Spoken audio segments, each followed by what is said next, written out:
Hello, and welcome back to Pharisee Follower.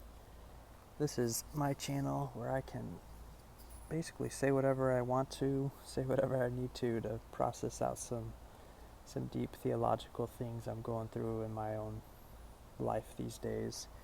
I am a follower of the Pharisees and a follower of one specific Pharisee. That's why this channel is called Pharisee Follower. Jesus, Yeshua, Sar Hapanim, the Prince of the Presence in the New Testament, taught his disciples to obey the Pharisees. And yet he also had some strict words to say about the Pharisees. Was Jesus lying? Did he contradict himself? Or is there something deeper going on there? And that's what I've investigated in my past few videos. I also say I follow a Pharisee or the Pharisee, meaning Jesus. I don't know if he was a Pharisee, but he seemed to be in line with the Pharisee sect. And so my YouTube channel is called Pharisee Follower because of that kind of dual interpretation. I'm obeying him in Matthew 23 by obeying the Pharisees, following the Orthodox Jews, following the rabbis, not in becoming a Jew myself, but being a Noahide, by believing in the one true God and following these simple commands that he's given to the world and made known through his people, the Jews. Now, something I want to hit on today is I was in church and we were going through Acts 26, and my pastor had a few choice words to say. He said, Christianity is the fulfillment of Judaism. He also said, Jesus said to the Jews it was okay to eat non-kosher because faithfulness to me is faithfulness to Judaism. And he also said Christianity was what everyone was looking for in the first century. There's just a few paraphrases that I took away from this message today. And I just, in light of what I've been learning and doing on these videos, just wanted to come on here and basically respond to those statements because I found those statements to be disconcerting. Essentially what they are is replacement theology, supersessionism, the idea that the Jewish people are replaced. Their role as being a light to the nations is replaced by this thing called the church, by this religion called Christianity. Now, do I believe there is a thing called the church? Yeah. And do I believe in a religion called Christianity? Of course I do. When we look at history, we look at the past 2,000 years, we see what these things have done. There's been a lot of good that have come from Christianity. But I think we miss something crucial when we just blanket statement, make generalized statements like Christianity is the fulfillment of Judaism. That word fulfillment is interesting because I think where most Christian teachers get that from is in Matthew. And let me kind of pull this up real quick. Matthew 5:17 says, "Do not imagine that I have come to violate the Torah or the words of the prophets. I have not come to violate, but to fulfill." Fulfill. These are the words of Jesus. He says, I came to fulfill the Torah. Now, I've got this wonderful New Testament commentary on Matthew by Rav Elijah Soloveitchik. And in it, he says, I quote, "But to fulfill. The word should be to uphold and not to fulfill. There are those who argue that it should say to fulfill. However, this is a complete mistake, for the scriptures are already full. As it says, "Every word that I command of you today you shall guard and perform. Do not add to it, and do not subtract from it." Deuteronomy 13:1. Therefore, Yeshua cautions them not to cancel even a stroke from the Torah. As it is written, do not subtract from it. The common interpretation of to uphold is to support, just as it says, "Cursed is he who does not uphold the words of this Torah or follow them." Deuteronomy 27:26. If we take Elijah Soloveitchik's stance here, I think it can really change how Christians think of Judaism and the Torah, the Old Testament, to use a derogatory term. Jesus didn't come to abolish the Torah. He came to uphold it. He came to follow it, to make an example to his brothers and sisters, the lost sheep of the house of Israel. This is how you ought to follow it. Who was following the Torah? Jesus. But in Jesus' day, who was following it alongside Jesus? The Pharisees, the scribes.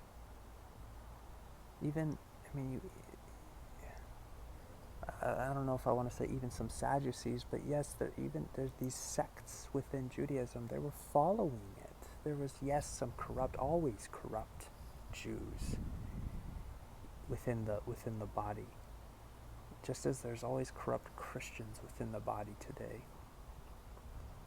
But that doesn't mean they were all corrupt. It doesn't mean they were all not righteous. There were some that were righteous.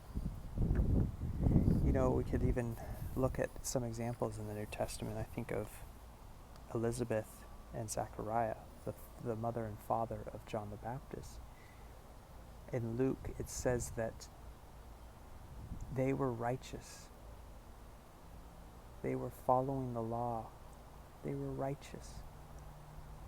How could you be righteous if your righteousness only came from Jesus? But Jesus wasn't even born yet. So even in Luke, the New Testament, there is this idea that righteousness is following the law, is upholding this beautiful law that God has given to his people. So I think when people like my pastor say, okay, Christianity has fulfilled Judaism, it's maybe a misinterpretation of that verse in Matthew 5:17, when Jesus says, "I came to fulfill it. I am the fulfillment of it." No, I think a better way to understand it in light of those passages from Deuteronomy is not a taking away or subtracting from it, or a deviation, or even an end to it, but an upholding of it. In Acts 26, I think we in Christianity can make these generalizations when we read Paul's testimony in Acts 26 to Agrippa, King Agrippa. We can think Paul is, again, he had a past life in Judaism and Phariseeism, but he's now a Christian, and the resurrection of the dead is now a Christian ideology. And we can kind of try to generalize this idea that Judaism is old and is done away with now that Jesus has brought grace.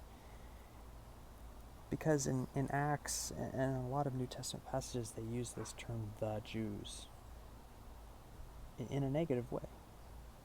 And you can even see it here in verse 4. "All the Jews know my way of life from my youth, which was spent from the beginning among my own nation in Jerusalem." They had previously known me for quite some time, if they were willing to testify that according to the strictest party of our religion I lived as a Pharisee. And now I stand on trial for the hope of the promise made by God to our fathers, there's these generalizations in the New Testament, the Jews, all Israel. But if we look into history, we see that even within Judaism, there was never really a 100% consensus on some of these ideas and these sects and these ways. I mean, the common example is the Pharisees, the Sadducees, the Zealots, the Essenes. You know, there's these 4 major parties, and they all kind of had agreements and disagreements. But I think that's a good example just to kind of break down that obviously Luke can't be speaking about all the Jews. And so when we make these blanket statements in church like Christianity has replaced Judaism, and we're basing it on these things like Paul is speaking against all the Jews and Jesus is fulfilling the quote-unquote fulfilling the law, then we miss I think we bring in a replacement theology into our mindset, which can lead to anti-Semitism, which can lead to really at its most extreme, a holocaust of Jews, a doing away with this people group. But I think there's a way we can read these texts where we actually are finding commonality with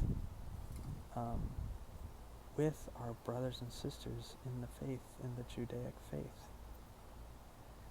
I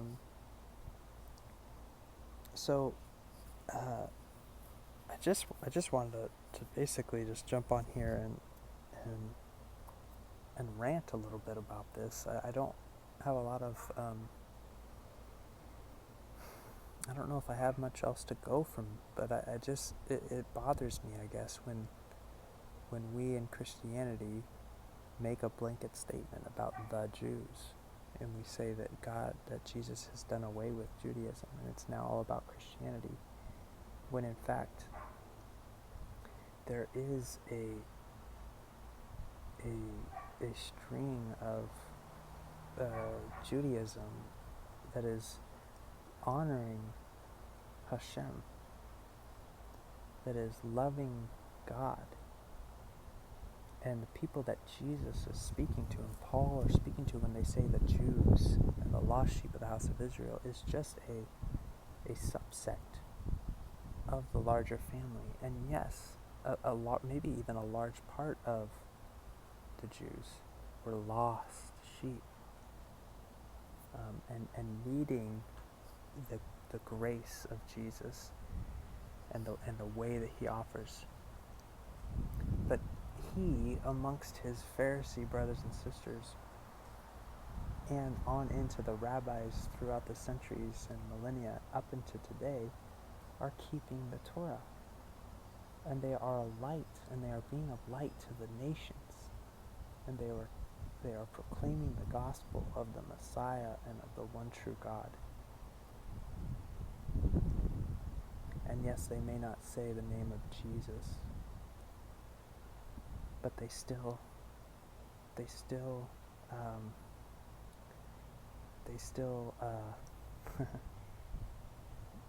believe in the Messiah. They still believe in the Messiah ben Joseph and the Messiah ben David to come. And they even whisper the name Yeshua every Yom Kippur.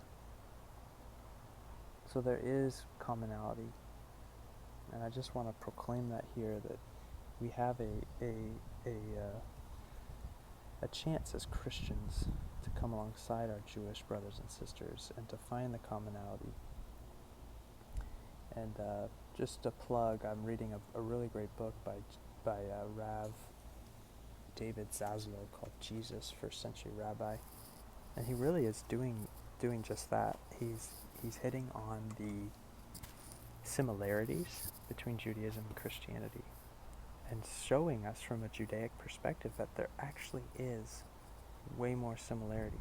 For example, the incarnation. incarnation of God into a man is actually a well-known, not a well-known, it is a belief in Judaism. And I won't point to all the references. I can. He says it in his book, but there is this idea of incarnation that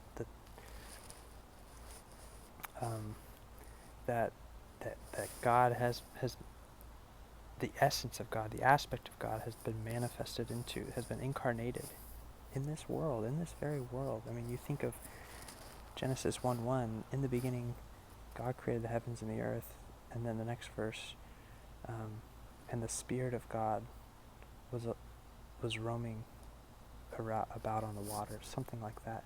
The Spirit of God was in this world. The Spirit of God. The essence of God. Why couldn't he also be a man born in the first century? Why couldn't he also be crucified? And then, of course, why couldn't he also rise again? So, that's not a Christian belief, the incarnation. That's a Judaic understanding. So that's all I have to share today. Is my hope is that as Christians we don't become arrogant like Paul says in Romans 11. We don't become arrogant. Christianity isn't the fulfillment of Judaism. Christianity is Christianity is a mission to the lost sheep of the house of Israel, and maybe one day I'll get into that more. But it's in conjuncture with what God ordained Israel to be from the beginning, a light to the nations. We are partnering with them to be a light to the nations. And they really are the elder brother. Baruch Hashem. Alright, well, shalom. I hope you found that interesting. Please leave some comments, and I hope to respond in a timely manner. Shalom.